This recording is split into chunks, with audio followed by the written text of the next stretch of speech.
বাংলা সালতানাত প্রায় 234 বছরের শাসন, 7টি রাজবংশ এবং প্রায় 33 জন সুলতান।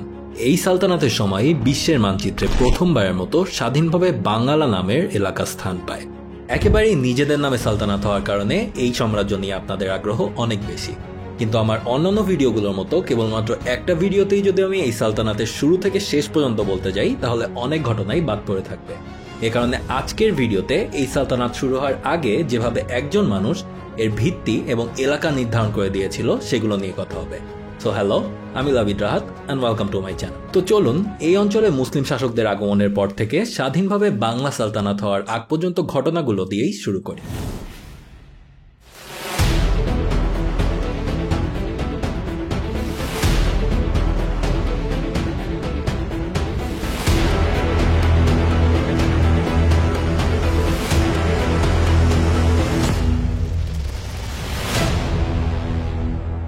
মুসলিমদের বাংলা জয়ের কথা আসলেই বখতিয়ার খলজির নাম সবার আগে আসে। কিন্তু মজার ব্যাপার হলো, তিনি যেই রাজ্য শাসন করেছিলেন তার নামের সাথে বাংলা শব্দের কোনো সম্পর্কই ছিল না। এটা ছিল লাখনৌতি। 1204 সালে রাজা লক্ষণ সেনকে পরাজিত করার পর তিনি এই রাজ্য স্থাপন করেন। এটার আনুমানিক সীমানা হিসেবে বলা যায় আজকের ভারতে থাকা পাটনা, ভাগলপুর, পূর্ণিয়া, মালদাহ আর আমাদের বাংলাদেশে থাকা দিনাজপুর, রংপুর, রাজশাহী এবং বগুড়ার কিছু অঞ্চল, অর্থাৎ সহজ কথায় উত্তরবঙ্গ। 1206 সালে বখতিয়ার খিলজির মৃত্যুর পর 1227 সাল পর্যন্ত খিলজিরা এই রাজ্য শাসন করে এবং 1227 সালে দিল্লি সুলতান ইলতুৎমিশ আক্রমণ করে এই লাখনৌতিকে দিল্লি সালতানাতের অন্তর্ভুক্ত করে নেয়। কিন্তু দিল্লির অন্তর্ভুক্ত হলেও লাখনৌতিতে সবসময় বিদ্রোহ লেগে থাকত। এখানের অধিকাংশ শাসকেরাই দিল্লি সুলতান থেকে আলাদা হয়ে স্বাধীন রাজ্য হিসেবে ঘোষণা করত। এমনকি এই কারণে দিল্লি থেকে এই লাখনৌতির নাম দেওয়া হয় বলগাতপুর, যার অর্থ বিদ্রোহ ভূমি বা ল্যান্ড অফ রেবেলিয়ন। 1290 সালের দিকে দিল্লির সাথে লাখনৌতির সম্পর্ক মোটামুটি ভালো হয়, আর এ কারণে এ সময় এই রাজ্যের প্রশাসকেরা এর সীমানা বাড়াতে থাকে। দক্ষিণের দিকে থাকা সেন রাজাদের পুরোপুরি পতন ঘটিয়ে লাখনৌতির এলাকা সেই সময় গুরুত্বপূর্ণ সপ্তগ্রাম পর্যন্ত বিস্তৃত করা হয়। আর অন্যদিকে পূর্বে থাকা আরেকটি গুরুত্বপূর্ণ অঞ্চল সুবর্ণগ্রাম পর্যন্ত এলাকাও লাখনৌতির শাসকেরা জয় করে নেয়। এলাকা বড় হয়ে যাওয়ার কারণে দিল্লির সুলতানদের আবার ভয় হয় লাখনৌতির শাসকেরা হয়তো শক্তিশালী হয়ে উঠলে আবারও বিদ্রোহ করতে পারে। এই কারণে তারা এমন একটি পন্থা খুঁজে বের করে যেটা এই অঞ্চলে কয়েকশো বছর পরই ব্রিটিশরাও ব্যবহার করেছিল: ডিভাইড অ্যান্ড রুল। তুঘলক রাজবংশ দিল্লিতে আসার পর লাখনৌতিকে 3টি প্রশাসনিক অংশে ভাগ করে দেয়, যেখানে একটা অংশ থাকবে লাখনৌতি, দ্বিতীয় অংশ সপ্তগ্রাম এবং তৃতীয় অংশ সুবর্ণগ্রাম। আর ভিডিওর শুরুতে যে শাসককে নিয়ে আজকের আলোচনার কথা বলেছিলাম, তিনি এই তৃতীয় অংশ থেকেই উঠে আসেন। তার নাম ফখরুদ্দিন। যদিও তিনি কিন্তু শুরুতেই এই সুবর্ণগ্রামে শাসক ছিলেন না। দিল্লি থেকে সুবর্ণগ্রামে নিযুক্ত প্রশাসক ছিলেন বাহরাম খান, আর তারই দেহরক্ষী ছিলেন ফখরুদ্দিন। 1338 সালে বাহরাম খানের স্বাভাবিক মৃত্যুর পর ফখরুদ্দিন সুবর্ণগ্রামের সিংহাসনে বসেন এবং এটাকে দিল্লি থেকে স্বাধীন ঘোষণা করেন। তিনি এই সময়ে ফখরুদ্দিন মোবারক শাহ নাম নিয়ে সুবর্ণগ্রামকে স্বাধীনভাবে শাসন করতে থাকেন। বিদ্রোহের খবর পেয়েই দিল্লির সুলতান মোহাম্মদ বিন তুগলক লাখনৌতি এবং সপ্তগ্রামের প্রশাসকদের নির্দেশ দেন ফখরুদ্দিনকে আটক করে সুবর্ণগ্রাম আবারও দিল্লি সালতানাতের অন্তর্ভুক্ত করার জন্য। কিন্তু সুবর্ণগ্রামের শাসক ফখরুদ্দিন মোবারক শাহর এই এলাকা সম্পর্কে যথেষ্ট ভালো ধারণা থাকার কারণে আগে থেকেই তিনি নৌবাহিনী তৈরি করে রেখেছিলেন, যার ফলে যখন লাখনৌতির প্রশাসক কদর খান এবং সপ্তগ্রামের প্রশাসক আজম উল মুলক সপ্তগ্রাম আক্রমণ করেন, তখনই ফখরুদ্দিন তার নৌবাহিনী নিয়ে মেঘনা পাড়ি দিয়ে অপর পাশে চলে যান। বাকি দুই প্রশাসকের কাছে তখন ততটা শক্তিশালী নৌবাহিনী না থাকায় তারা বিশাল মেঘনাতে ফখরুদ্দিনকে আক্রমণ করতে পারে না। এ সময় সুবর্ণগ্রামে থাকা সম্পদ লুট করে আজম পুনরায় সপ্তগ্রামে ফিরে গেলেও কদর খান সেখানেই থেকে যান ফখরুদ্দিনের আশায়। এর মাঝেই চলে আসে বর্ষাকাল। কদর খানের বাহিনী এই অঞ্চলের বর্ষাকালের সাথে পরিচিত ছিল না, আর অন্যদিকে ফখরুদ্দিন তার নৌবাহিনী নিয়ে বর্ষার আশায় মেঘনার পূর্বের গ্রামগুলোতে অপেক্ষা করেছিলেন। আর সুযোগ আসলে বর্ষার মধ্যেই তিনি বিশাল নৌবহর নিয়ে মেঘনা থেকে আক্রমণ করলেন কদর খানকে। এছাড়া দুর্বল হয়ে পড়া অসন্তুষ্ট লাখনৌতির সেনাদেরকে ফখরুদ্দিন ঘুষ পাঠিয়ে হাত করে নেন, আর তার নিজের হাতের সৈন্যদের হাতেই নিহত হন লাখনৌতির প্রশাসক কদর খান। ফখরুদ্দিন সেবার মতো জয়ী হলেও আবারও দিল্লির আক্রমণ ঠেকানোর জন্য তার শক্তি বাড়ানোর প্রয়োজন ছিল। এ সময় তার পশ্চিমে যেহেতু দিল্লি সালতানাতের 2টা গুরুত্বপূর্ণ এলাকা ছিল, এ কারণে তিনি পূর্বের দিকে নজর দেন। তার পূর্বে থাকা ব্রাহ্মণবাড়িয়া, কুমিল্লা, চাঁদপুর, লক্ষ্মীপুর ও ফেনী অঞ্চল অনেক ছোট ছোট রাজ্যে বিভক্ত। যার অনেকগুলো শাসন করছিল স্বাধীন রাজারা, আবার কিছু কিছু এলাকা তার পাশে থাকা ত্রিপুরার রাজা প্রতাপ মানিক্য শাসন করছে। অন্যদিকে গুরুত্বপূর্ণ চট্টগ্রাম বন্দরও তখন ত্রিপুরার রাজার অধীনেই। 1338 সালে কদর খানকে পরাজিত করে প্রায় 1 বছর ধরে ফখরুদ্দিন নিজের সেনাবাহিনীকে শক্তিশালী করেন, আর 1339 সালে তিনি ত্রিপুরা আক্রমণ করেন। বর্তমান কুমিল্লার কাছাকাছি যুদ্ধে প্রতাপ মানিক্যের বাহিনীকে পরাজিত করে তারা নোয়াখালী হয়ে চট্টগ্রামের দিকে চলে যায়। 1340 সালে চট্টগ্রামের কর্ণফুলী নদীর পাশে আবারও ত্রিপুরার রাজার বাহিনীর সাথে সুবর্ণগ্রামের সেনাদের যুদ্ধ হয় এবং সেখানেও তারাই জয়ী হয়, অর্থাৎ ফখরুদ্দিন মোবারক শাহ চট্টগ্রাম দখল করে নেন। এরপর এই বন্দর থেকে পাওয়া রাজস্বে সুবর্ণগ্রাম বেশ ধনী হয়ে ওঠে। এমনকি এই সময়ে বিখ্যাত মরক্কান ট্রাভেলার ইবনে বতুতাও এই বন্দর হয়ে ফখরুদ্দিনের রাজ্য ভ্রমণে এসেছিলেন। এরপরই তিনি নজর দেন বর্তমানে সিলেট বা সেই সময়ের শ্রীহট্টার দিকে। এই সময়ের আগেই হযরত শাহজালাল রহমাতুল্লাহি আলাইহি শ্রীহট্টের বেশ কিছু অংশে তার আধিপত্য বিস্তার করেছিলেন। ফখরুদ্দিন তার সাহায্য নিয়েই লাউর অঞ্চল পর্যন্ত তার রাজ্যের এলাকা বিস্তৃত করেন। তিনি প্রথমবারের মতো মুসলিম শাসক হিসেবে দিল্লি সুলতানদের থেকে আলাদা হয়ে বাংলার পূর্ব অংশ শাসন করেছিলেন, কিন্তু তখনও বাংলার বড় একটা অংশ অর্থাৎ পশ্চিম দিক শাসন করছিল দিল্লি থেকে নিযুক্ত প্রশাসকেরা। বেশ কয়েকবার সেদিকে আক্রমণ চালালেও ফখরুদ্দিন পূর্বের দিকে এলাকা আর বৃদ্ধি করতে পারেনি, কিন্তু তিনি না পারলেও কিছু বছরের মাঝেই এই সম্পূর্ণ এলাকা এক হয়ে যায়। আর সেই এক করার ঘটনা নিয়ে আজকে আর কথা বলবো না, এটা নিয়ে কথা হবে এই প্লেলিস্টের পরবর্তী ভিডিওতে। আগের ভিডিওতে বাংলার পূর্ব অংশের স্বাধীন হওয়ার কথা বলেছিলাম, সেখান থেকে আজকের ভিডিওতে কথা বলবো কিভাবে এই দিল্লির অধীনে থাকা বিভিন্ন অঞ্চলগুলোকে একত্রিত করে দিল্লিকে টেক্কা দেওয়ার মতো একটি আলাদা সালতানাত গড়ে তুলেছিল একজন মানুষ। যেই মানুষটার কারণে দিল্লি থেকে বাংলা আলাদা হয়ে একত্রিত হয়েছিল তার সম্পর্কে জানতে প্রথমে যেতে হবে সেই দিল্লিতেই। মোহাম্মদ বিন তুগলক দিল্লি সুলতান থাকার সময় তার চাচাতো ভাই ফিরোজ সেখানের বেশ প্রভাবশালী একজন ব্যক্তি ছিলেন, আর ফিরোজের একজন ভৃত্য বা কর্মচারী ছিল আবার আলী মুবারক। আপনার হয়তো মনে হতে পারে এত সম্পর্ক কেন টানছি আমি, তাই না? কিছুক্ষণ আমার সাথে থাকুন, আপনি নিজেই বুঝে যাবেন। তো যেখানে ছিলাম, সেই ভৃত্য আলী মুবারকের দুধ ভাই আবার ছিলেন ইলিয়াস নামের একজন যুবক। আলী মুবারকই তাকে ফিরোজের অধীনে একটি চাকরি দেন। গোলাম হোসেন সেলিমের রিয়াজুস সালাতিন থেকে জানা যায় তিনি এ সময়ে একটা অপকর্ম ঘটান। সেখানে এই অপকর্মের কোনো বর্ণনা না দেওয়া হলেও ফ্রান্সিস বুকাননের মতে তিনি এ সময়ে ফিরোজ বিন রজবের কোনো একজন উপপত্নীর প্রেমে পড়ে যান। আর এটা জেনে যাওয়ার পরই ফিরোজ আলী মুবারককে নির্দেশ দেন তার ভাই ইলিয়াসকে আটক করার জন্য। এই নির্দেশের কথা ইলিয়াসের কানে গেলেই তিনি দিল্লি ত্যাগ করেন এবং আলী মুবারক তাকে আটক করতে ব্যর্থ হন। ফিরোজ বিন রজব এই কারণে আলী মুবারককে চাকরি থেকে বরখাস্ত করেন, আর এ থেকে তিনি এ সময় বাংলার লখনৌতিতে চলে আসেন। লখনৌতি সে সময়ের প্রশাসক কদর খান আবার তাকে তার দরবারে চাকরি দেন। এই সময়ের মাঝে ইলিয়াস কোথায় ছিল সেটা নিয়ে তেমন কোনো তথ্যই পাওয়া যায়নি।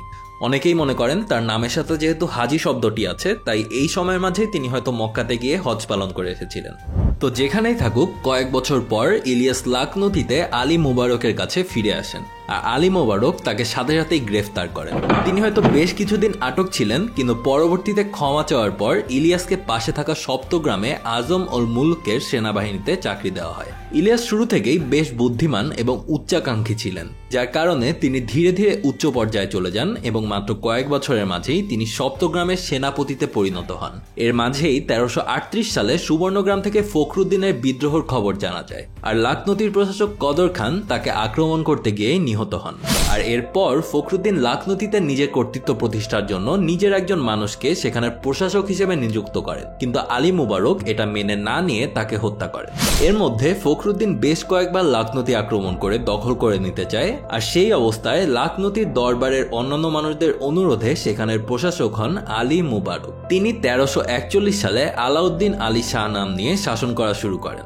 জানা যায় এ সময় ইলিয়াসও তাকে লখনৌতির শাসক হতে অনুরোধ করেছিল, কিন্তু এর পরের কয়েক বছরের মাঝে সপ্তগ্রামের শাসক আজম উল মুলকের মৃত্যু হলে তার প্রধান সেনাপতি ইলিয়াস ফখরুদ্দিনের দেখানো পথ অনুসরণ করে সপ্তগ্রামের শাসন নিজের হাতে তুলে নেয়। আর শুধুমাত্র শাসনই তিনি তুলে নেননি, তিনি নিজেকে দিল্লি থেকে আলাদা স্বাধীন সুলতান হিসেবেও ঘোষণা করেন।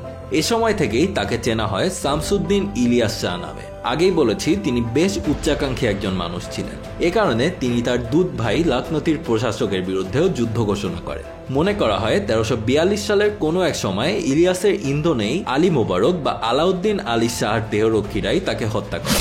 আর এই বছরই ইলিয়াস শাহ একত্রে লাখনতি ও চট্টগ্রামের শাসক হয়ে লাখনতির রাজধানী পান্ডুয়ার সিংহাসনকে নিজের রাজ্যের রাজধানী হিসেবে ঘোষণা করেন। এর পরবর্তীতে জানা যায় তিনি লাখনতির শাসন ব্যবস্থা এবং প্রশাসনে ব্যাপক পরিবর্তন আনেন। এর আগে এই অঞ্চলের শাসকেরা তাদের সেনাবাহিনী ও প্রশাসন সাজাতো কেবলমাত্র মুসলিমদের দিয়ে, কিন্তু সুলতান ইলিয়াস শাহ সর্বপ্রথম যোগ্য হিন্দুদেরকেও নিয়োগ দেওয়া শুরু করে। এ কারণে তার সেনাবাহিনী ও প্রশাসন খুবই দ্রুত শক্তিশালী হয়ে ওঠে। এ সময়ে তার রাজ্যের পাইক সেনাদের সুনামের কথা অনেকগুলো উৎস থেকেই শোনা যায়। সেনাবাহিনীর পাশাপাশি তিনি ফখরুদ্দিনের আক্রমণ ঠেকাতে প্রথম এই অঞ্চলের নৌবাহিনী গড়ে তোলেন। ইলিয়াস শাহ জানতেন পূর্ব বাংলার প্রকৃতি এবং ভৌগোলিক অবস্থান সম্পর্কে ফখরুদ্দিন মোবারক শাহ যথেষ্ট ভালো ধারণা থাকায় তার এলাকায় গিয়ে তাকে আক্রমণ করা খুবই কঠিন কাজ হবে। এ কারণে তিনি প্রথমেই নজর দেন উড়িষ্যার দিকে। 1344 সালে তিনি উড়িষ্যার চিল্কা হ্রদ পর্যন্ত দখল করে নেন। এরপর তিনি 1350 সালে বিশাল সেনাবাহিনী নিয়ে নেপাল আক্রমণ করেন। এমনকি তিনি এ সময় কাঠমান্ডু পর্যন্ত চলে গিয়েছিলেন। সুখময় মুখোপাধ্যায়ের মতে কাঠমান্ডুতে অবস্থিত সৌম্যনাথ মন্দিরের শিলালিপিতেও এই আক্রমণের কথা লেখা আছে। কিন্তু এমন পাহাড় পর্বতে ঘেরা অঞ্চল হওয়ার কারণে ইলিয়াস শাহ আগেই ধারণা করেছিলেন তার পক্ষে নেপাল শাসন করা সম্ভব না। এ কারণে তিনি এখান থেকে প্রচুর ধন সম্পদ লুট করে তার রাজধানীতে নিয়ে আসেন এবং নেপালে শাসনের চেষ্টাও করে না। নেপাল আক্রমণ করার মাঝেই সুবর্ণগ্রামের শাসক ফখরুদ্দিন মোবারক শাহ মৃত্যুবরণ করেন এবং সেখানে শাসক হন ইখতিয়ারউদ্দিন গাজী শাহ। এই সুযোগেই 1352 সালে সুলতান ইলিয়াস শাহ সুবর্ণগ্রাম আক্রমণ করেন এবং পূর্ব বাংলাও দখল করে নেন।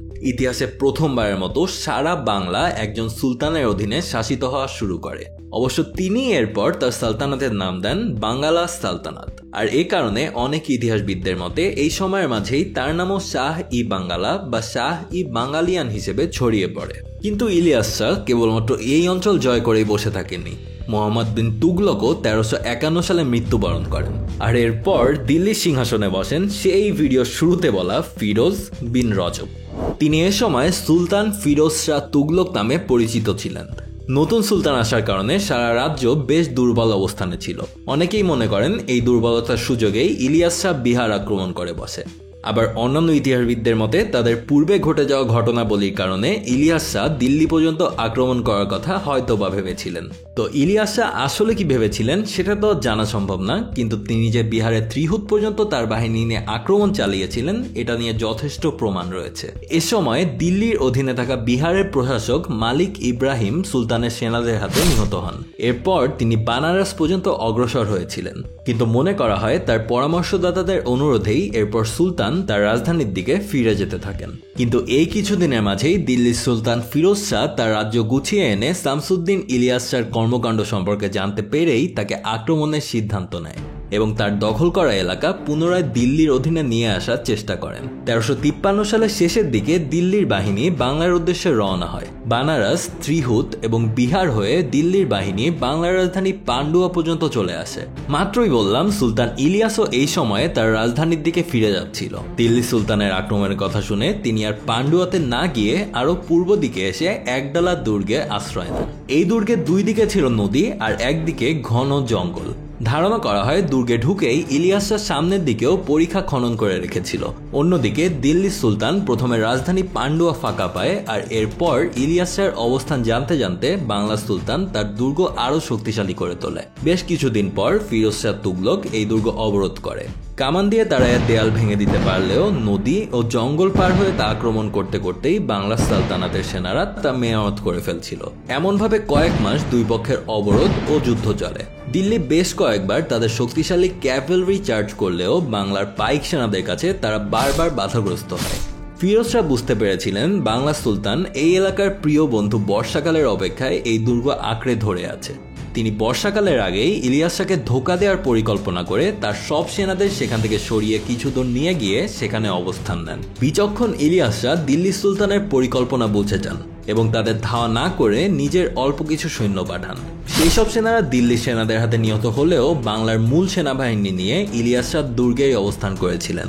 এরপর ফিরোজ শাহ বাধ্য হয়ে সন্ধির প্রস্তাব দেন। তিনি জানিয়ে দেন বাংলা সালতানাত এখন থেকে ইলিয়াস শাহ শাসন করতে পারবে এবং তারা কেউই একে অপরের সাম্রাজ্যে হাত বাড়াবে না। যথারীতি ইলিয়াস শাহও এতে রাজি হয়ে যান।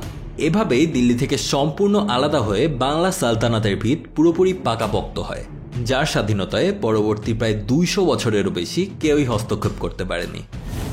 বাংলা সালতানাত কিংবা যে কোনো সালতানাত নিয়ে কথা উঠলেই এটা কিন্তু আমাদের মুসলিম শাসনের কথা মনে করিয়ে দেয়। আর এটা অবশ্য ঠিকও, কারণ আমরা যদি স্পেসিফিকভাবে বাংলা সালতানাতের দিকেই তাকাই তাহলে শুরু এবং অধিকাংশ সময় রাজত্ব কিন্তু মুসলিম শাসকেরাই করেছিল। কিন্তু এরই মাঝে কূটনৈতিক দক্ষতার কারণেই হোক কিংবা ষড়যন্ত্র দক্ষতার কারণেই হোক কিছু বছরের জন্য সালতানাতের মুসলিম শাসকদের সরিয়ে বাংলা সিংহাসনে বসেছিলেন হিন্দু ধর্মাবলম্বী রাজা গণেশ। তো আজকের ভিডিওতে আমরা এই রাজা গণেশের বাংলা সালতানাতে উত্থান আর এই পরবর্তী ঘটনাগুলো নিয়েই জানবো।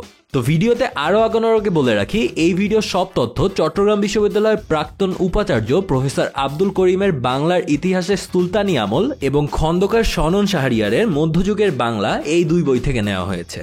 এই প্লেলিস্টের আগের 2 ভিডিও শেষ হয়েছিল সুলতান শামসুদ্দিন ইলিয়াস শাহর বাংলা সালতানাত প্রতিষ্ঠার মাধ্যমে, আর তার মৃত্যুর পর 1358 সালে তার ছেলে সিকান্দার শাহ বাংলা সুলতান হয়ে আসেন। আর তারপর আবারও দিল্লির সুলতান ফিরোজ শাহ বাংলা আক্রমণ করেন, কিন্তু সেবারও তারা পরাজিত হয়েই ফিরে যান।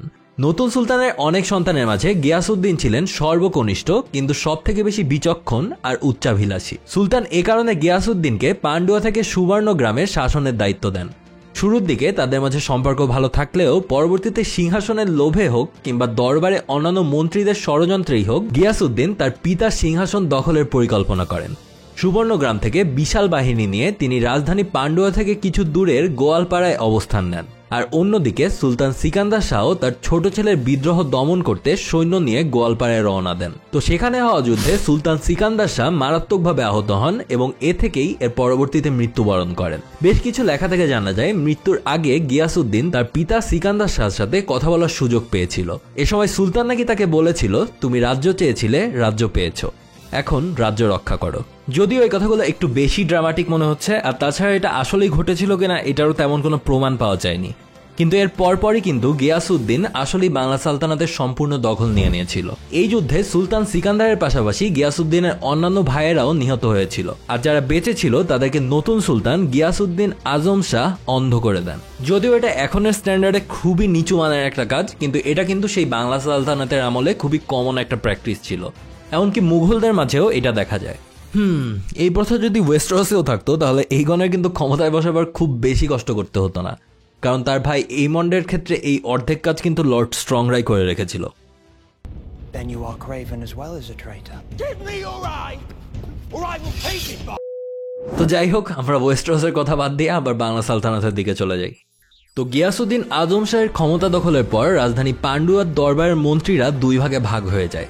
এক ভাগ স্বাভাবিকভাবেই আগের সুলতানের প্রতি বিশ্বস্ততার কারণে গিয়াসউদ্দিনকে নতুন সুলতান হিসেবে মানতে পারছিল না, আর অন্য ভাগ নতুন সুলতানের প্রতি বিশ্বস্ত থাকে। এই 2 ভাগেরই এক ভাগ থেকেই উঠে আসে বর্তমান ঠাকুরগাঁও অঞ্চলের জমিদার গণেশ নারায়ণ। এখন এর পরের ঘটনাতে যাওয়ার আগে সে সময় বাংলা সুলতানদের দরবারের অবস্থা কিছুটা বুঝে নেই। দিল্লি সালতানাতের সাথে বাংলা সালতানাতের একটা বড় পার্থক্য কিন্তু এটাই ছিল যে এই সালতানাতে উচ্চ পদে অমুসলিমদেরকেও নিযুক্ত করা হতো। যেহেতু এই অঞ্চলের সংখ্যাগরিষ্ঠ সে সময় হিন্দু এবং বৌদ্ধরাই, তাই বাংলায় এর আগের সুলতানেরা বিভিন্ন সময় তাদের সাহায্য নিয়েছিল।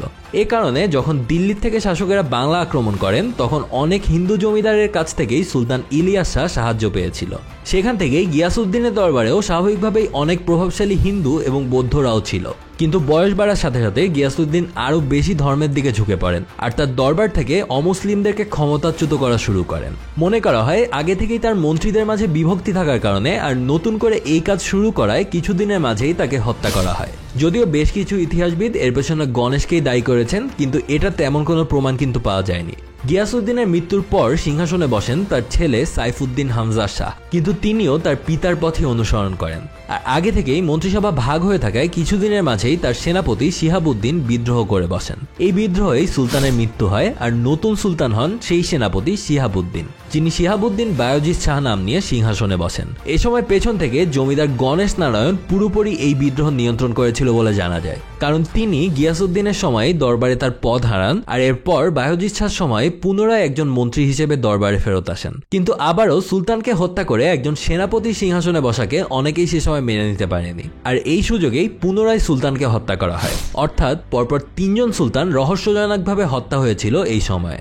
আর তারপর ইলিয়াস শাহী রাজবংশের সাথে সম্পৃক্ত অন্য কেউ অবশিষ্ট না থাকায় আর এতদিনে দরবারে নিজের যথেষ্ট সমর্থন নিশ্চিত করায় বাংলার সিংহাসনে বসেন গণেশ নারায়ণ। তিনি এর আগে মুসলিম শাসকদের মতো সুলতান পদবি না নিয়ে রাজা গণেশ নাম নিয়ে 1414 সাল থেকে বাংলা শাসন করতে থাকেন। কিন্তু বুঝতেই পারছেন, সেই প্রায় পঞ্চদশ শতাব্দীতে যখন প্রায় 200 বছরের কাছাকাছি সময় মুসলিম শাসন করেছে এই অঞ্চল, তখন অধিকাংশ মুসলিমেরা কিন্তু একজন অমুসলিমকে সর্বোচ্চ ক্ষমতায় মেনে নিতে পারেনি। এর পাশাপাশি বেশ কিছু ঐতিহাসিক লেখাতে রাজা গণেশের মুসলিমদের উপর অত্যাচারের কথা উঠে আসে। যদিও সেই সময়ের ভিন্ন ধর্মের লেখকদের লেখাতে এগুলো থাকা খুবই স্বাভাবিক, কিন্তু এটা জানা যায় সে সময় একজন আলেম নূর কুতুবী আলম তাকে ক্ষমতা থেকে সরাতে পদক্ষেপ গ্রহণ করেন। নূর কুতুবী আলম ছিলেন সুলতান গিয়াসউদ্দিন আজম শাহের খুবই ঘনিষ্ঠ একজন ব্যক্তি। সে সময় বাংলা সালতানাতের সীমান্তবর্তী স্বাধীন মুসলিম রাজ্য ছিল জৌনপুর সালতানাত। নূর কুতুবী আলম সেখানে সুলতান ইব্রাহিম শর্কিকে অনুরোধ করেন বাংলা আক্রমণ করে পুনরায় বাংলায় মুসলিম শাসন প্রতিষ্ঠার জন্য। 1415 সালেই সুলতান ইব্রাহিম বাংলা আক্রমণ করেন, কিন্তু সে সময় হওয়া কোনো যুদ্ধের কথা কিংবা কোনো নিদর্শন ইতিহাসে পাওয়া যায়নি। যতদূর মনে করা হয়, রাজা গণেশ এখানেও তার কূটনৈতিক বুদ্ধির ব্যবহার করেন। তিনি নূর কুতুবী আলমের সাথে আলোচনায় বসেন এবং সুলতান ইব্রাহিম ও নূর কুতুবী আলমের নির্দেশে নিজের ছেলে যদু নারায়ণকে ইসলাম ধর্ম গ্রহণ করিয়ে তার হাতে রাজ্যের শাসনভার তুলে দেওয়ার প্রতিশ্রুতি দেন।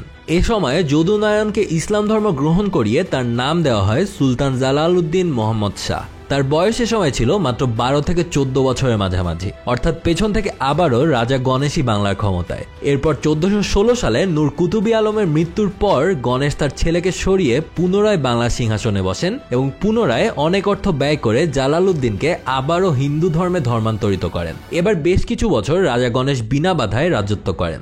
আর স্বাভাবিকভাবেই বুঝতে পারছেন, এ সময় ভিন্ন ধর্মের লেখকদের কাছ থেকে তার নামে অনেক অভিযোগই কিন্তু শোনা যায়, যদিও সেগুলোর কোনোটাই শতভাগ নিশ্চয়তার সাথে এখনো কোনো ইতিহাসবিদই গ্রহণ করে না। কিন্তু এই রাজা গণেশের সমাপ্তিও হয় তার আগে শাসকদের মতো করেই। 1418 সালে প্রাসাদের ভেতরের মানুষদের ষড়যন্ত্রেই তিনি হত্যা হন, আর তার মৃত্যুর পর স্বাভাবিকভাবেই বাংলার শাসক হন তার ছেলে। কিন্তু তার ছেলে রাজা যদু নারায়ণ নাম না নিয়ে তিনি তার পিতার ধর্মান্তর করার প্রক্রিয়াকেই অস্বীকার করেন এবং সিংহাসনে দ্বিতীয়বারের মতো বসেন সুলতান জালালউদ্দিন মোহাম্মদ শাহ নাম নিয়ে। এর পরবর্তী বছরগুলোতে তিনি বাংলা যথেষ্ট কঠোরভাবে আর সফলভাবে শাসন করেছিলেন। আর সালতানাতের পরবর্তী শাসকদের নিয়ে এর পরে কোনো ভিডিওতেই কথা হবে।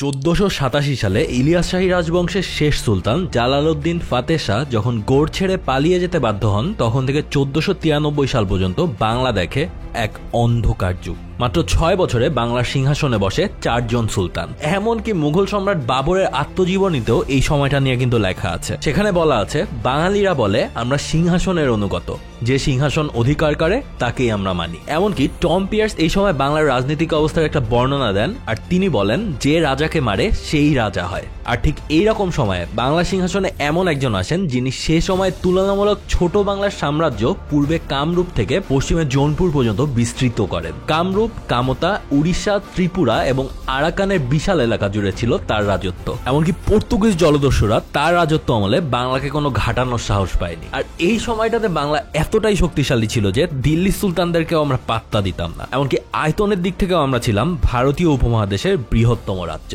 খুন, রাহাজানি, প্রাসাদ ষড়যন্ত্র আর বিশ্বাসঘাতকতার অন্ধকার সময় শেষে বাংলা সালতানাতের এই স্বর্ণযুগ শুরু হয় সুলতান হোসেন শাহ প্রতিষ্ঠিত হোসেন শাহী রাজবংশের মধ্যে দিয়ে। সুলতানদের সুলতান নামে পরিচিত হোসেন শাহকে নিয়ে ফ্রান্সিস বুকানন বলেন, by far the most powerful of the sovereigns of Bengal. এই সময়ে পারস্য থেকে আসা সুফি মতবাদ বাংলায় বেশ প্রসার পায়। আবার শ্রী চৈতন্যের নেতৃত্বে ভক্তি আন্দোলন বাংলার হিন্দু সমাজকেও নতুন করে ধর্মপ্রাণ করে তোলে। সনাতন গোস্বামী, যশোরাজ খান, দামোদর, কবিরঞ্জন এরকম অজস্র সাহিত্যিক সুলতানের দরবারে উঁচু পদে স্থান পাওয়ায় শিল্প সাহিত্যেরও এক স্বর্ণযুগ রচনা হয় সেই সময়ের বাংলাতে। আর এই স্বর্ণযুগের শুরু যার হাত ধরেই, অর্থাৎ সুলতান আলাউদ্দিন হোসেন শাহ, তাকে নিয়ে আমাদের আজকের ভিডিও।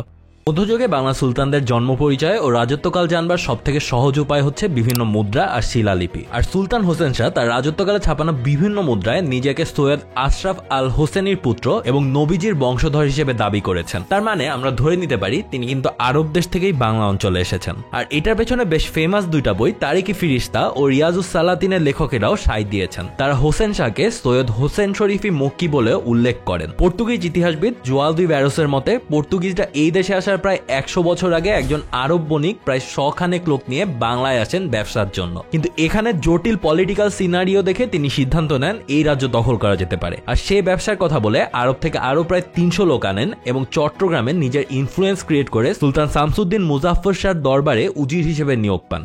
এরপর সে সুলতানকে কনভিন্স করে উড়িষ্যা আক্রমণের জন্য। আর সেই যুদ্ধে সাফল্য আসলে সুলতান তাকে সেনাবাহিনীর প্রধান হিসেবে নিযুক্ত করেন। আর এরপরেই মধ্যযুগে যে কোনো রাজ্য দখলের সব থেকে ক্রুশাল গেমটা খেলা হয়, অ্যাসাসিনেশন। বাংলার মসনদে বসলেন আর একজন নতুন সুলতান, সুলতান আলাউদ্দিন হোসেন শাহ। আর শুরু হলো বাংলায় হোসেন শাহী ডাইনাস্টি। কিন্তু এই যে ঘটনাটা বললাম এখানে একটা কনফিউশনের জায়গা আছে। ডক্টর ABM হাবিবুল্লাহ একটু আগে বলা গল্পে আরব বণিক আর সুলতান হোসেন শাহকে এক মানলেও পর্তুগিজরা আগমনের 100 বছর আগে তিনি এসেছিলেন কিনা এটা নিয়ে দ্বিধা আছে। কারণ জোয়াদি ব্যারোসের বিবরণ চট্টগ্রামের স্থানীয়দের কাছ থেকে কালেক্ট করা। আবার রিয়াজুস সালাতিনে বলা আছে হোসেন শাহ আর তার বাবা ভাই সহ তুর্কি থেকে বাংলায় এসে চাঁদপুরে অবস্থান নেন আর সেখানে বিদ্যা শিক্ষা লাভ করেন এলাকার মাদ্রাসায়। আসলে বুঝতে পারছেন এরকম সময় কাহিনীগুলো বিভিন্ন ইতিহাসবিদদের মতে বিভিন্ন আলাদা ভার্সন ক্রিয়েট হয়ে যায়, যেটা আপনারা এই সিরিজের আগের ভিডিওগুলোতেও আপনাদের বলেছি।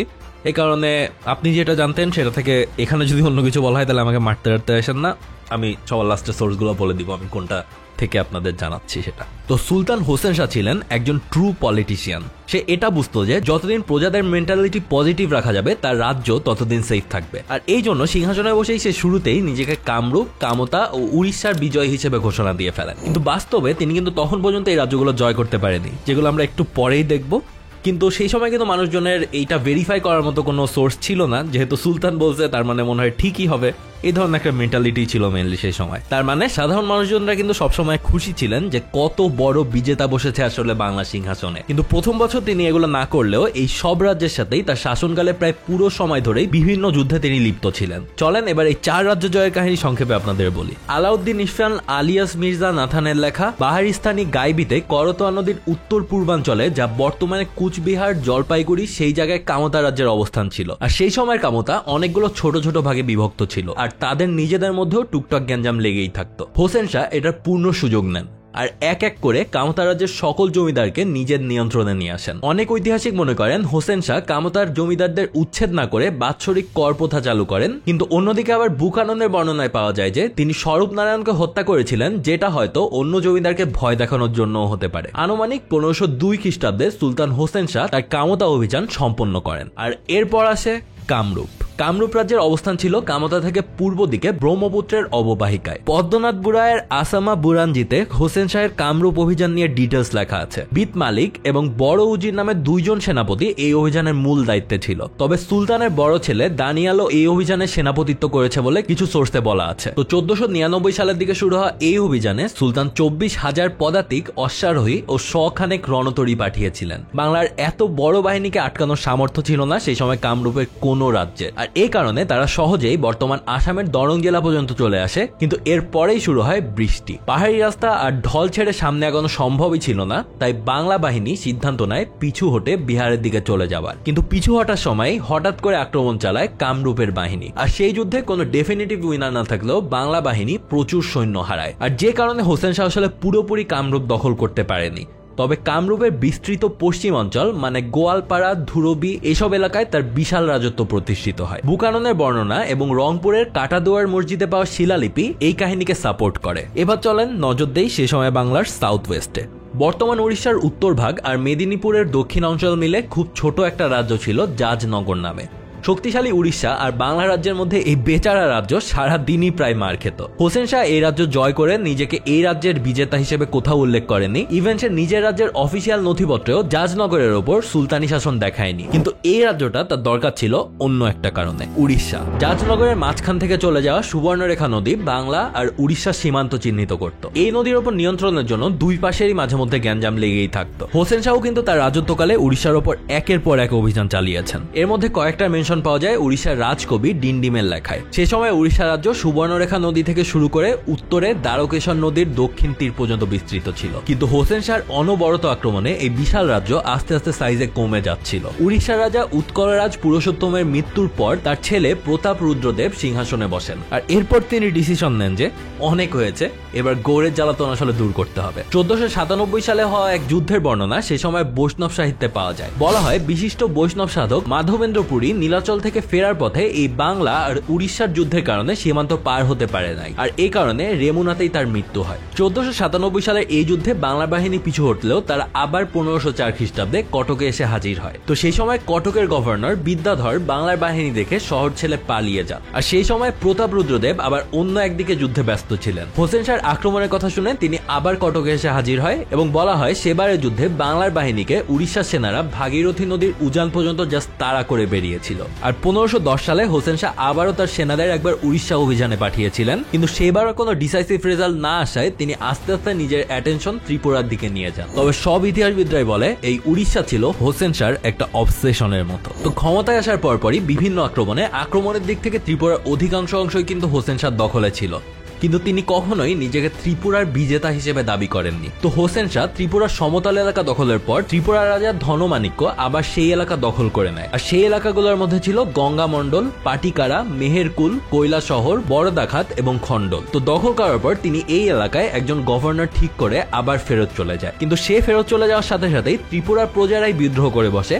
আর ওই গভর্নরকে আটক করে হোসেন শাহের দরবারে ফেরত পাঠিয়ে দেয়। ব্যাস, কোনো যুদ্ধ না করেই ত্রিপুরা আবারও হোসেন শাহর কন্ট্রোলে চলে আসে। কিন্তু এইদিকে ত্রিপুরার রাজা 1513 সালে আবার চট্টগ্রাম জয় করে ফেলেন। স্বাভাবিকভাবে এই জিনিস খুবই গায়ে লাগে হোসেন শাহর। গেওর মল্লিকের নেতৃত্বে এক বিশাল বাহিনী পাঠান তিনি চট্টগ্রাম পুনরুদ্ধারের জন্য। সহজেই চট্টগ্রাম উদ্ধার হয়ে যায়, কিন্তু যেই না বাংলার বাহিনী চট্টগ্রাম ছেড়ে আসে ধনমাণিক্য আবার চট্টগ্রাম দখল করে নেয়। আর এইবার হোসেন শাহ সিদ্ধান্ত নেন যে অনেক হয়েছে, এবার কেবল চট্টগ্রাম না ত্রিপুরাতেও আর আটকানো না পর্যন্ত বাহিনী নিয়ে আগাবে তারা। সে সময় প্রসিদ্ধ সেনাপতি হাতিয়ান খান নেতৃত্বে বাংলার বাহিনী একরকম বিনা বাধায় সরাইল, খৈলাগড় ও বিশালগড় পর্যন্ত দখল করে নেয়। বিশালগড়ের দিকে ত্রিপুরা বাহিনী বাধা দেওয়ার চেষ্টা করলেও বাংলার বাহিনীর কাছে তাদের কিছুই করার ছিল না বলতে গেলে। সেনাপতি হাতিয়ান খা এবার সমতল ছেড়ে ত্রিপুরার রাজধানী দখলের উদ্দেশ্যে রওনা দিলেন, আর ত্রিপুরা রাজ্যের বিখ্যাত সেনাপতি গগন খাও এই অগ্রযাত্রা আর ঠেকাতে পারেনি। জামির খানিগড় ও ছাউকাড়িয়াগড় ফল করে, গঙ্গানগর সম্পূর্ণরূপে বাংলা বাহিনীর নিয়ন্ত্রণে চলে আসে। ধনমাণিক্য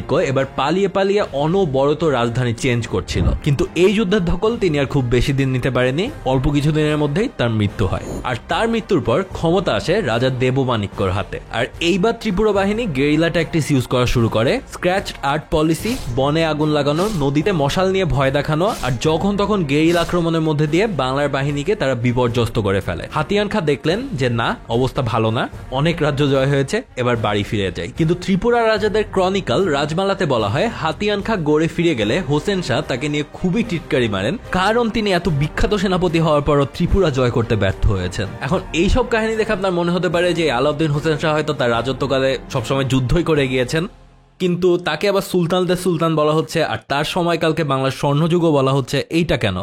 কারণ তিনি কিন্তু অনেক উন্নতিও করেছিলেন সেই সময় বাংলার। এই কোনো যুদ্ধেই সুলতান নিজে প্রত্যক্ষভাবে অংশগ্রহণ করেনি, তিনি জাস্ট কমান্ডগুলো দিতেন, আর তার পুরো ফোকাস ছিল নিজের রাজ্যের দিকে। বাংলার ইতিহাসে তর্ক সাপেক্ষে তিনি একমাত্র শাসক যার শাসন আমলে পুরো রাজ্যে একটাও বিদ্রোহ হয়নি। আর যখন মাথায় রাখবেন যে তিনি বাংলার ইতিহাসের সব থেকে বড় এলাকা শাসন করেছেন, এটা কিন্তু খুবই ম্যাসিভ একটা ব্যাপার। তার আমলে একই সাথে বাংলায় ইসলাম এবং হিন্দু ধর্মের কিন্তু ব্যাপক প্রসার ঘটেছিল। শ্রী চৈতন্যের বৈষ্ণব আন্দোলন এবং অন্যদিকে সুফিজমের প্রসার তার আমলেই ঘটে। শাহজালাল রহমতুল্লাহ আলাই টাঙ্গাইলের আটিয়াতে আদম কাশ্মীরির মাজার সংস্কার, দেবকোটে সুফি সাধক শাহ আতার দরবারের কাছে মসজিদ বানানো এবং একই সাথে বৈষ্ণব আন্দোলনের প্রতি সহানুভূতি তাকে ইতিহাসে একজন বিরল শাসক বানিয়েছেন। আর এই কারণেই ছোট সোনা মসজিদে পাওয়া শিলালিপিতে তাকে সুলতানদের সুলতান বলা হয়েছে।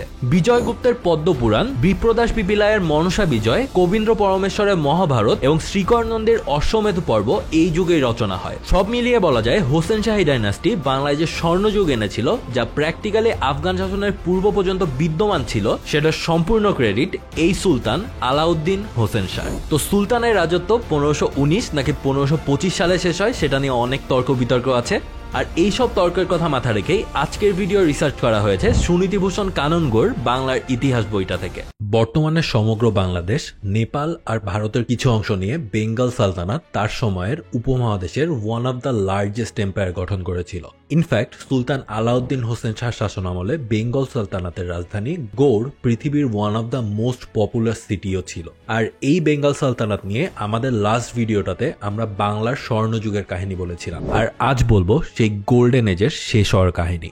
আর এরই মধ্যে দিয়ে শেষ হবে গৌরবময় বেঙ্গল সালতানাতের ইতিহাস। কবে কোন সুলতান মারা গিয়েছেন আর কবে কোন সুলতান সিংহাসনে বসেছেন সেটা বোঝার জন্য ঐতিহাসিকরা সবচেয়ে বেশি খেয়াল করেন কোন বছর কোন সুলতানের নাম বা ছবি দেওয়া মুদ্রা চালু হয়েছিল সেটা দিয়ে। সুলতানদের সুলতান নামে খ্যাত আলাউদ্দিন হোসেন শাহের শেষ মুদ্রা পাওয়া যায় 1525 সালে, যাকে নিয়ে কিন্তু আমাদের এই প্লেলিস্টের ঠিক আগের ভিডিওটা ছিল। তবে একই সাথেই 1519 সাল থেকেই আবার সুলতান নসরত শাহ, যিনি সুলতান আলাউদ্দিন হোসেন শাহের ছেলে, তার নামে লেখা মুদ্রাও পাওয়া যাচ্ছিল। এ থেকেই ধারণা করা হয় যে আলাউদ্দিন হোসেন শাহ তার মৃত্যুর আগেই নিজের ছেলের নামে মুদ্রা প্রচলন করেন, যেন তার ছেলের সিংহাসনকে কেউ কোনো চ্যালেঞ্জ করতে না পারে। সুলতান নাসিরুদ্দৌলা ওয়ালদিন আবুল মুসাফর নসরত শাহ সিংহাসনে বসেন সুলতান নসরত শাহ নামে। আর তারপরই পিতার কাছ থেকে অলরেডি পাওয়া এক বিশাল সাম্রাজ্যকে সুলতান নসরত শাহ আরো বড় করেন, ঘোড়াঘাট নিজের দখলে নিয়ে নেন আর নাম রাখেন নসরতাবাদ।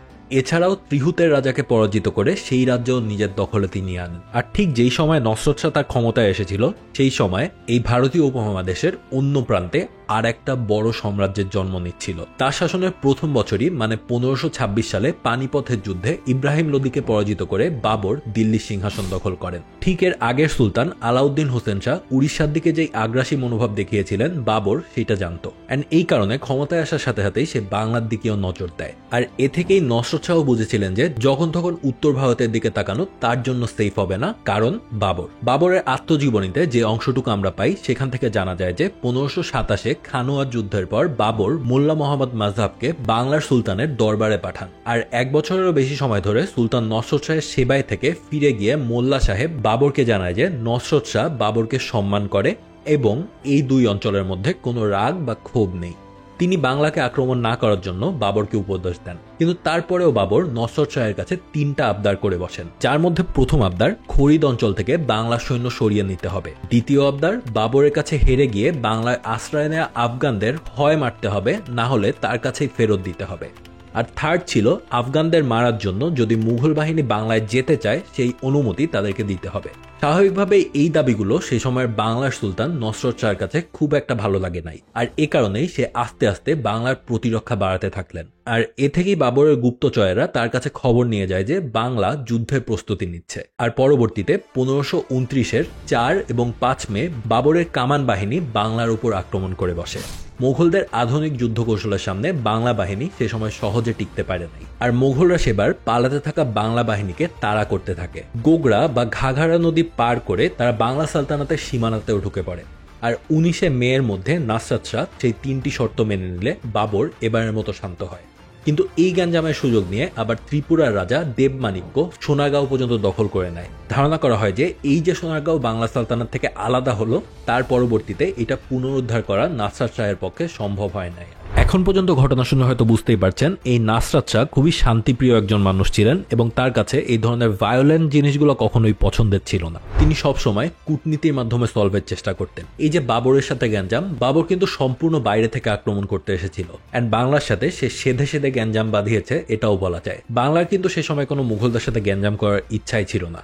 প্লাস বাবরের থেকে পালিয়ে আসা আফগানদের নাসরত শাহ মানবিক কারণেই তার রাজ্যে আশ্রয় দিয়েছিলেন, কিন্তু পরবর্তীতে তার প্রজাদের কষ্ট হবে এই চিন্তা থেকেই তিনি বাবরের দেয়া খুবই বাজে হলেও সেই 3টি শর্ত মেনে নিয়েছিলেন। ইনফ্যাক্ট তার শাসন আমলে আসামের সাথে অহোম বুরঞ্জিতে যে বিখ্যাত লড়াই হয়েছিল সেটাও কিন্তু নসরত শাহ শুরু করেন নাই, আসামিজরাই শুরু করেছিল। পাশাপাশি পর্তুগিজদের খুবই শক্ত হাতে তিনি দমন করেছিলেন বাংলা থেকে, মানে ওভারঅল একজন শান্তিপ্রিয় শাসক ছিলেন এই নসরত শাহ। বাট তারপরেই শুরু হয় বাংলার এক অন্ধকার অধ্যায়। নসরত শাহ 1532 সালে তার বাবার কবর জিয়ারত করে ফেরত আসার পথে অ্যাসাসিনেটেড হন। বুকাননের মতে ঘুমের মধ্যে তাকে হত্যা করা হয়েছিল।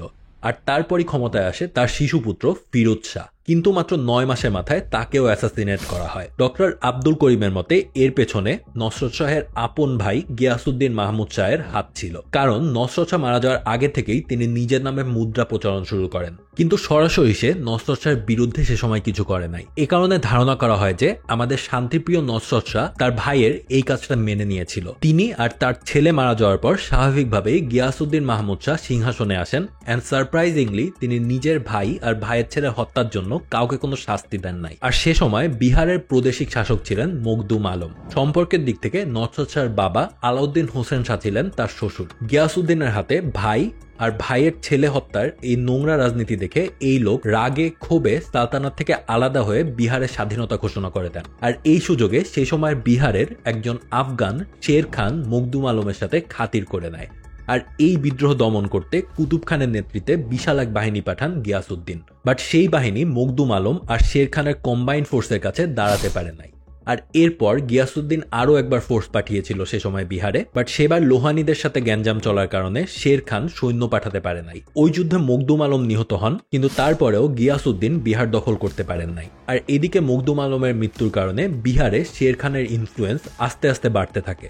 দক্ষিণ বিহারের শাসক জালাল খান লোহানী এসে আশ্রয় নেয় গিয়াসউদ্দিনের দরবারে। আর শের খানের বিরুদ্ধে ইব্রাহিম খান আর জালাল খান লোহানীর নেতৃত্বে আবারও বাঙালিরা এক বিশাল আর্মি পাঠায়। বাট এই যুদ্ধে Sher Khan guerrilla tactics follow করে দিন রাত 24 ঘন্টা এদিক ওদিক থেকে গেরিলা আক্রমণে গিয়াসউদ্দিনের বিশাল আর্মির মনোবল একেবারে ভেঙে পড়ে। অ্যান্ড শেষে সুযোগ বুঝে এক প্রবল আক্রমণে শের খান পুরো বাংলার বাহিনীকে তছনছ করে দেন। আর এ থেকেই আর কোনো উপায় না পেয়ে গিয়াসউদ্দিন মাহমুদ শাহ এবার মুঘল সম্রাট হুমায়ুনের কাছে গিয়ে হাজির হন। অর্থাৎ বুঝতে পারছেন ততদিনে বাবরের মৃত্যু হয়েছে এবং মুঘল সাম্রাজ্যের ক্ষমতায় এসেছে হুমায়ুন। আর আপনারা জানেন হুমায়ুনও বেশ শান্তিপ্রিয় একজন শাসক ছিলেন, আর তিনি এই কারণেই সে সময় অ্যাগ্রি করেন যে বিহার থেকে আফগানদেরকে সরাতে হবে। হুমায়ুন এক বিশাল আর্মি নিয়ে রওনা দেন বিহারের দিকে, কিন্তু পথে চুনার দুর্গ দখল করতেই তার 6 মাস লেগে যায়। হুমায়ুন যে বিহার আক্রমণ করতে আসছে সেটা জেনেই শের খান 1 সেকেন্ডও দেরি করে না, সরাসরি সে বাংলা আক্রমণ করে বসেন। আর এই শের খানের ছেলের লিডে যাওয়া আর্মির সাথে যুদ্ধে সুলতান গিয়াসউদ্দিন মাহমুদ শাহ পরাজিত হন। হুমায়ুন বাংলা আসতে আসতেই দেখলেন যে পুরো বাংলা এখন শের খানের হাতে। তিনি শের খানকে আনুগত্য মানতে বলেন অ্যান্ড বাংলা ছাড়তে বলেন। শের খান আনুগত্য মানলেও গৌড় ছাড়তে তিনি আর রাজি ছিলেন না। আর এইদিকে নিজের বাহিনী হারিয়ে ফেলে গিয়াসউদ্দিন লোকলজ্জা ভুলে গিয়ে পর্তুগিজদের কাছে সাহায্য চাইল।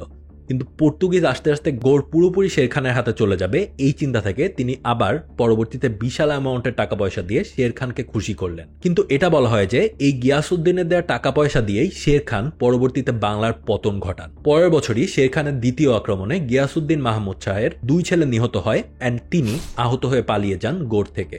ওই অবস্থাতেই তার মৃত্যু হয় কয়েকদিন পর। আর এর কিছুদিন পর মুঘল সম্রাট হুমায়ুন এসে গৌড়ের দখল নিয়ে নেন।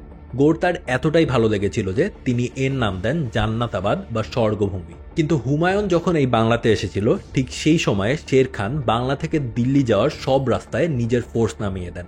দিল্লি ফেরত যাওয়ার পথে শের খানের ফোর্সের হাতেই দুইবার পরাজিত হয়ে হুমায়ুন পুরো ভারতবর্ষ ছেড়েই পালিয়ে যায়। সেই হুমায়ুনের মুঘল সাম্রাজ্য হারানোর গল্প এবং পরবর্তীতে সেটা আবার ফিরে পাওয়ার গল্পটা হয়তো আপনারা অনেকেই জানেন, আর না জানলেও সেটা নিয়ে পরবর্তীতে অন্য কোনো ভিডিওতে কথা হবে। আমরা আজকে এই বেঙ্গল সুলতানাত বা আমাদের এই বাংলা এরিয়াতেই থাকবো। কিন্তু এই ঘটনার সাথে সাথেই বাংলার যে স্বর্ণযুগ অর্থাৎ বাংলা সালতানাতের পতন কিন্তু ঘটে যায়। বাংলা চলে যায় আফগানি শাসক শের খানের হাতে, যিনি পরবর্তীতে শের শাহ তুরি নাম নিয়ে এই বাংলা শাসন করবেন। আর এই কারণে গিয়াসউদ্দিন মাহমুদ শাহকে ধরা হয় বেঙ্গল সালতানাতের সব থেকে কুখ্যাত এবং অযোগ্য শাসক হিসেবে। প্রাসাদ ষড়যন্ত্রের আশ্রয় নিয়ে নিজেরই ভাই আর ভাইয়ের ছেলে থেকে ক্ষমতা নেওয়া বাদ দিয়ে আর কোনো কিছুতেই তার কোনো সাকসেস ছিল না। তার শাসন আমলে অজস্র যুদ্ধ হয়েছে বিহার, ত্রিপুরা আর মুঘলদের সাথে, বাট একটা যুদ্ধেও বাংলা সে সময় জিততে পারে নাই। ক্ষমতার লোভে সে কেবল নিজের ভাই ভাতিজাকেই মানে নাই, সে বাংলার স্বর্ণযুগকেও গলা টিপে হত্যা করেছিল। আর এই কারণেই তার লেগাসিকে এখন ধরা হয় বিশ্বাসঘাতকতা আর ব্যর্থতার।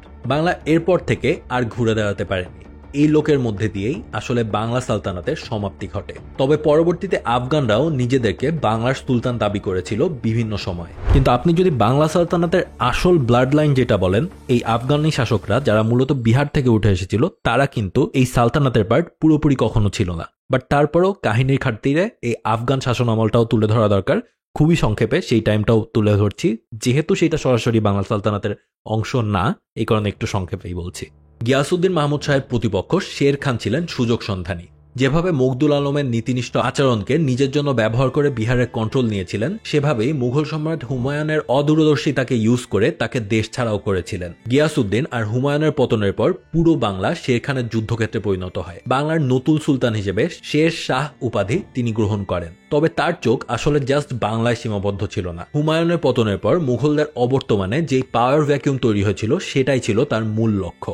বাংলার দায়িত্ব খিজির খানের উপর দিয়ে সে ভারতবর্ষের অন্যান্য এলাকায় চোখ দেন।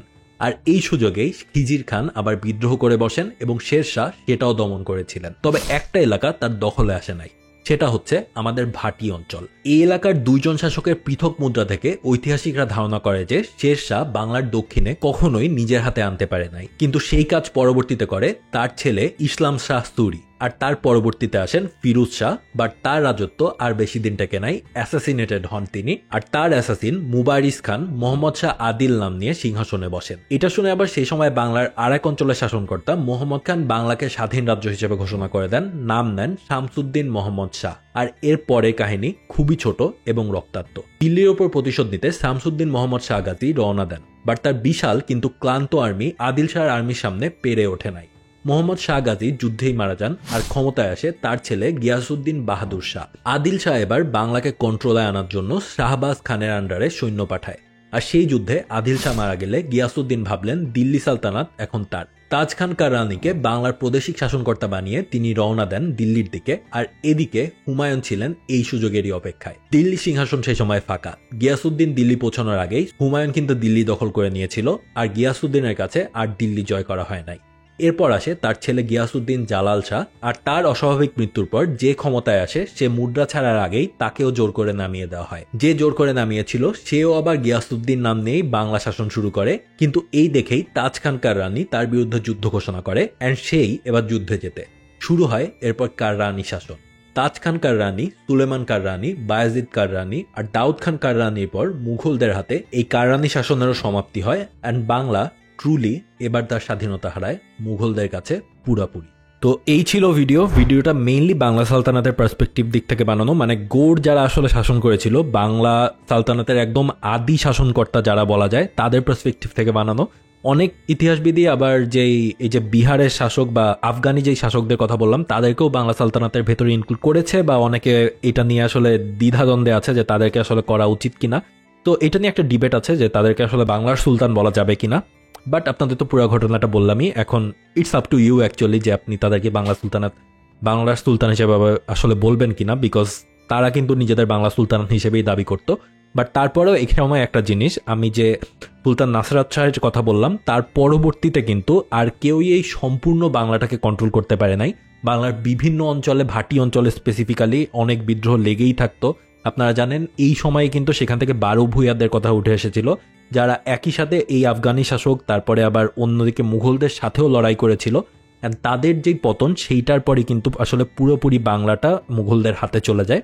আর তার পরবর্তীতে মুঘল শাসনের পর যে ইংরেজ শাসন আমল আসে সেটা তো জানেনই। তো এই ছিল ভিডিও। এই যে 12 ভূঁইয়ার টাইম পিরিয়ডটা, এটাও খুব ইন্টারেস্টিং একটা টাইম পিরিয়ড। আপনারা জানেন সেই সময়ের রাজা প্রতাপাদিত্য বা অন্যদিকে ঈসা খার নাম কিন্তু খুব বেশি উঠে আসে। আমার ইচ্ছা আছে তাদের নিয়েও ভিডিও বানানোর, হয়তোবা খুব দ্রুতই আসবে। আপনারা এই ভিডিও কমেন্ট সেকশনে লিখে যাবেন নেক্সট কোন ভিডিওটা চান, ঈসা খারকে নিয়ে ভিডিও চান কিনা, বা আমি আবার ইন্টারন্যাশনাল পলিটিক্স বা অন্য টাইপের কোনো ভিডিও বানাবো কিনা, নাকি ইতিহাস নিয়েই ভিডিও বানাবো। তো এটা পুরোপুরি ডিপেন্ড করছে আপনাদের জন্য। আমার 2 ধরনের ভিডিও বানাতেই আসলে কোনো সমস্যা নাই, but it depends on the audience what they want. তো এই ভিডিওতে ব্যবহার করা সব সোর্সগুলো সবসময় নিচে দেওয়া থাকে। এছাড়াও আগের ভিডিওগুলোতে বইগুলোর নাম সবসময় মেনশন করা হয়েছে, কাজে এই ভিডিওতে আর খুব বেশি মেনশন করলাম না। আর আপনি যদি এই ভিডিওটা প্রথমবারের মতো দেখে থাকেন, তাহলে অবশ্যই আমার সাজেশন থাকবে এই প্লেলিস্টটাতে যান, অ্যান্ড প্লেলিস্টের নাম হয়তো আশেপাশে দেখতে পাচ্ছেন। তো এই প্লেলিস্টটাতে যান, অ্যান্ড প্রথম থেকে 4টা কি 5টা ভিডিও হবে, সবগুলোই দেখে ফেলেন। বাংলার যে গোল্ডেন এজ, যখন বাংলা সব থেকে বড় ছিল এই ভারতবর্ষের মধ্যে, এবং বাংলা পুরোপুরি স্বাধীন একটা রাজ্য ছিল, not under Mughals, not under ব্রিটিশার্স or anyone. পুরোপুরি বাংলা নিজের মতো একটা স্বাধীন রাজ্য ছিল। সেই সময় ইতিহাস নিয়ে আইডিয়া পাবেন, অ্যান্ড সেই সময় কোন কোন সুলতান এবং কোন কোন রাজবংশ এই বাংলা শাসন করেছে সেটা নিয়েও আইডিয়া পাবেন। আর এর মধ্যে অনেক কিছু আছে, আসলে প্রাসাদ ষড়যন্ত্র বলেন বা কনকোয়েস্টের গল্প বলেন, সব কিছুই পাবেন। তো আমার সাজেশন থাকবে ভিডিওটা দেখে ফেলার, প্লে লিস্টটা দেখে ফেলার। তো that's all for today, until my next upload, have a good week, good by.